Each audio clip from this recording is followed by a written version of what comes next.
नमस्कार दोस्तों, मैं रवि वर्मा आप सभी का एपेक्स करियर मेकर में एक बार फिर से स्वागत करता हूं।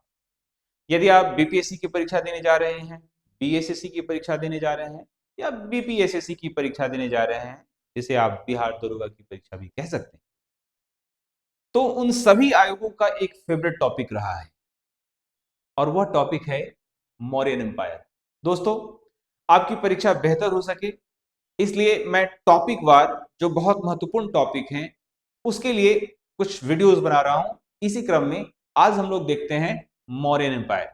मौर्यन एम्पायर का टाइमलाइन है 322 ईसा पूर्व से लेकर 185 ईसा पूर्व। ये कोई इतिहास में बहुत बड़ा टाइमलाइन नहीं है, लेकिन बहुत इंपैक्टफुल टाइमलाइन है। इस एम्पायर की स्थापना चंद्रगुप्त मौर्य ने चाणक्य के साथ मिलकर की थी। चंद्रगुप्त मौर्य के शिक्षक थे चाणक्य।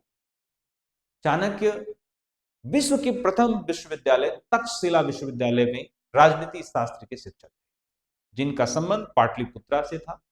16 महाजनपदों में जो मगध की राजधानी थी, मगध 16 महाजनपदों में सर्वश्रेष्ठ मगध कहलाता था। और उस समय एक शासक जिसका नाम था घनानंद, जो नंद वंश का सबसे अंतिम शासक था। यह एक आताताई शासक था जिसकी टैक्सेशन पॉलिसी काफी खराब थी, पावर शेयरिंग नहीं था। कुल मिलाकर देखा जाए तो यह एक ऐसा शासक जो उस समय के सबसे पावरफुल महाजनपद पर शासन कर रहा था, जो अनियंत्रित था। इसे रिप्लेस करके चाणक्य ने अपने शिष्य चंद्रगुप्त मौर्य को शासक बनाया। इस मौर्य एम्पायर के प्रमुख शासकों में चंद्रगुप्त मौर्य का नाम, बिंदुसारा का नाम और अशोक का नाम आता है।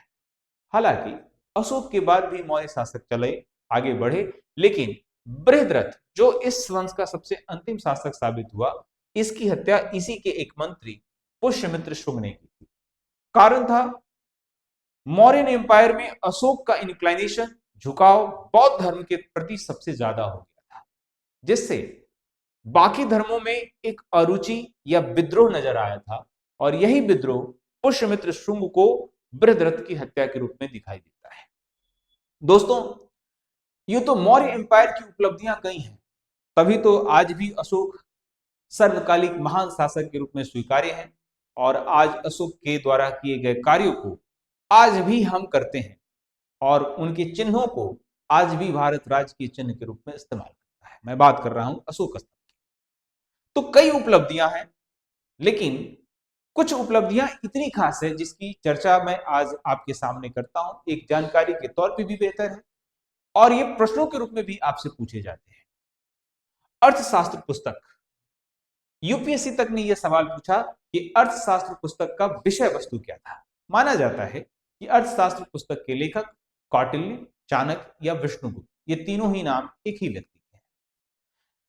इसकी खोज 1905 में हुई थी, यानी कि 1905 में अंग्रेजों के शासन के समय में इस पुस्तक के बारे में विशेष रूप से बात पता चली।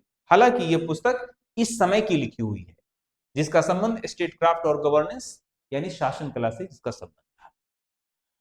मौर्यन एडमिनिस्ट्रेशन, मौर्य कालीन राज व्यवस्था से भी प्रश्न पूछे जाते हैं कि कैसा था। तो सेंट्रल रूल था, यानी केंद्रीय शक्ति के रूप में शासक राजा महत्वपूर्ण हुआ करता था और उसके साथ मंत्री परिषद।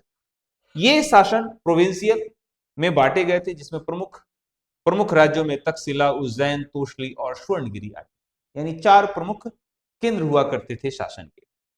मौर्यन इकोनॉमी, आर्थिक व्यवस्था 3 पिलर पर आधारित थी: एग्रीकल्चर, टैक्स और स्टेट मोनोपोलीज, यानी स्टेट, राज्य कुछ भी करने में सक्षम हो सकता है। अशोक से संबंधित जो इंस्क्रिप्शन है, जो धम्म को बताते हैं, जिसकी भाषा प्राकृत और ब्राह्मी स्क्रिप्ट में लिखी गई है, यही ब्राह्मी स्क्रिप्ट जो 1837 ईस्वी में जेम्स प्रिंसेप ने पढ़ा था। इसमें इथिकल गाइडेंस और वेलफेयर मेजर्स के बारे में चर्चा की गई थी। जिस अशोक के बारे में मैं ये बात कह रहा हूं, अशोक के जीवन में एक टाइमलाइन आया था जो पूरे मौर्य एम्पायर के लिए भी टर्निंग पॉइंट के रूप में जाना जा सकता है, और वह टाइमलाइन था 261 ईसा पूर्व। अशोक अपने शासन के 8वें वर्ष में कलिंग पर आक्रमण करते हैं और वहां पर भीषण रक्तपात होता है। उस रक्तपात से इनका हृदय परिवर्तन होता है और उस हृदय प्रदन से वो धम्म की नीति को अपनाते हैं, बुद्धिज्म को अपनाते हैं और वो आगे बढ़ते हैं। धम्म जिसके अंतर्गत non violence, religious tolerance, compassion और मोरल गवर्नेंस, अहिंसा, धार्मिक सहिष्णुता, करुणा और मोरल गवर्नेंस अर्थात शासन चलाने का ऐसा तरीका जिसमें मोरलिटी नजर आए, नैतिकता नजर आए। साथ ही साथ मौर्यन आर्मी भी मौर्य वंश की सबसे बड़ी आकर्षण थी, जिसमें इन्फेंट्री यानी पैदल सवार, कैवलरी यानी घुड़सवार, एलिफेंट्स यानी हाथी सवार, चैरियोट्स रथ और नेवी यानी कि एक संपूर्णता के साथ सैन्य संगठन देखने को मिलता है। मौर्य एम्पायर के खत्म होने का कारण था वीक सक्सेशन। अशोक के बाद कोई भी ऐसा शासक नहीं हुआ जो अशोक की लीगेसी को कंटिन्यू कर सके।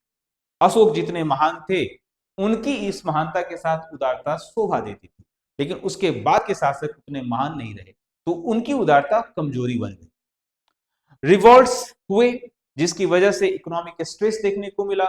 कुल मिलाकर देखा जाए तो अशोक के बाद मौर्य एम्पायर धीरे धीरे खत्म होना शुरू हुआ।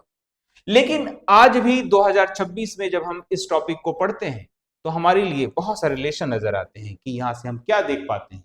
तो आज भी भारत का सर्वश्रेष्ठ मानचित्र इसी काल में नजर आया, जिसे हम अखंड भारत कहते हैं, यूनिफाइड इंडिया कहते हैं। स्प्रेड ऑफ बुद्धिज्म यहां पर हुआ। कुल मिलाकर देखा जाए तो मौर्य एम्पायर भारत के इतिहास में एक अनमोल काल था। यहां से खूब प्रश्न पूछे जाते हैं, यह टॉपिक आपको देखनी चाहिए। बहुत बहुत धन्यवाद।